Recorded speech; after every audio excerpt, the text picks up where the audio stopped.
Miantso ireo manamboninahitra ambony 30 lahy izay vao nahazo ny galona mahajeneraly isan'ny tokony avy azy ny filohan'ny Repoblika Andrajoelina mba ho modely sy ho fakantahaka ho an'ireo miaramila eo ambany fifehezana izy ireo.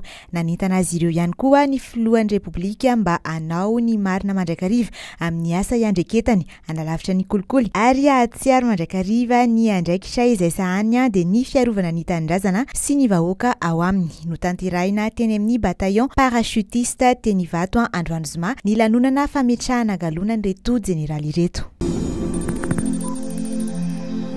Malalaka misy tamin'ny 7 ora alina vao nifarana ny fiaonan'ireo solombavambahoaka sy ireo minisitra vitsivitsy nampanantsoina amaly fantaniana mikasika ny olana misy eo amin'ny raharaham-pirenena. Minisitra miisa 5 no nasain'ireo solombavambahoaka teny Tsimbazaza ary ny fandrombahana ny fandraisam-pitenenana.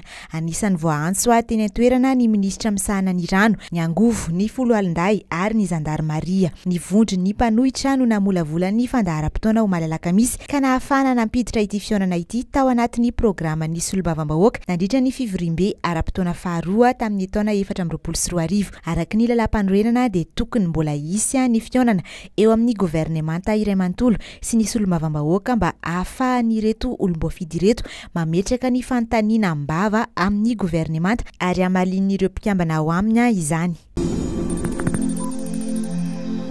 Tonga tany amin'ny faritra Atsimo-Nosy nijery akaiky ny fizotry ny asa fanamboaran-dalana fa tsy ny vondrona Eropeanina vola any an-toerana i Roland Kobia, ambasador ny vondrona Eropeanina miasa eto Madagasikara.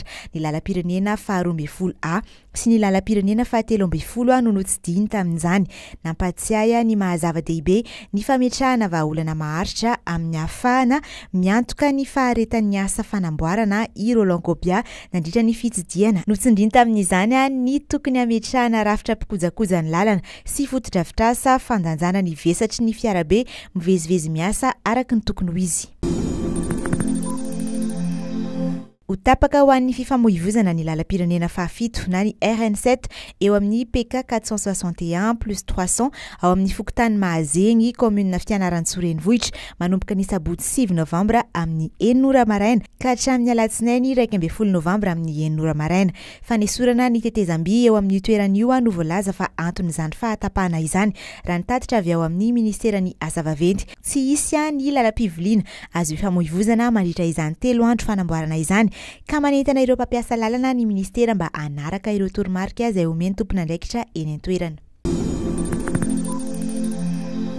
Nanangy Androany Zoma iazan'ny Afrika Atsimo ny delegasiona malagasy ahitana ireo mpilalao sasany ao amin'ny Barea andray anjara amin'ny lalao ihaonan'ny Madagasikara amin'ny Tunisia. Ny 14 novambra izao no atao ity lalao ity, lalao miverina tafiditra amin'ny andro fahadimy amin'ny fifanitsanana ny fiadinan'ny amboaran'ny Afrika 2024 na ny CAN 2025. No ny tsy fananan'ny Madagasikara kianja na azy fankatoavana avy amin'ny Confédération Africaine amin'ny baolina kitra dia voateran'ny ivelany ny Barea no mandray ny mpifaninana aminy. Aorian'ity lalao ity dia Comore no ifanandrina amin'ny Barea ny 12 novambra mandritra ny andro farany amin'ny fifanitsanana ny fiadinan'ny amboaran'ny Afrika 2024.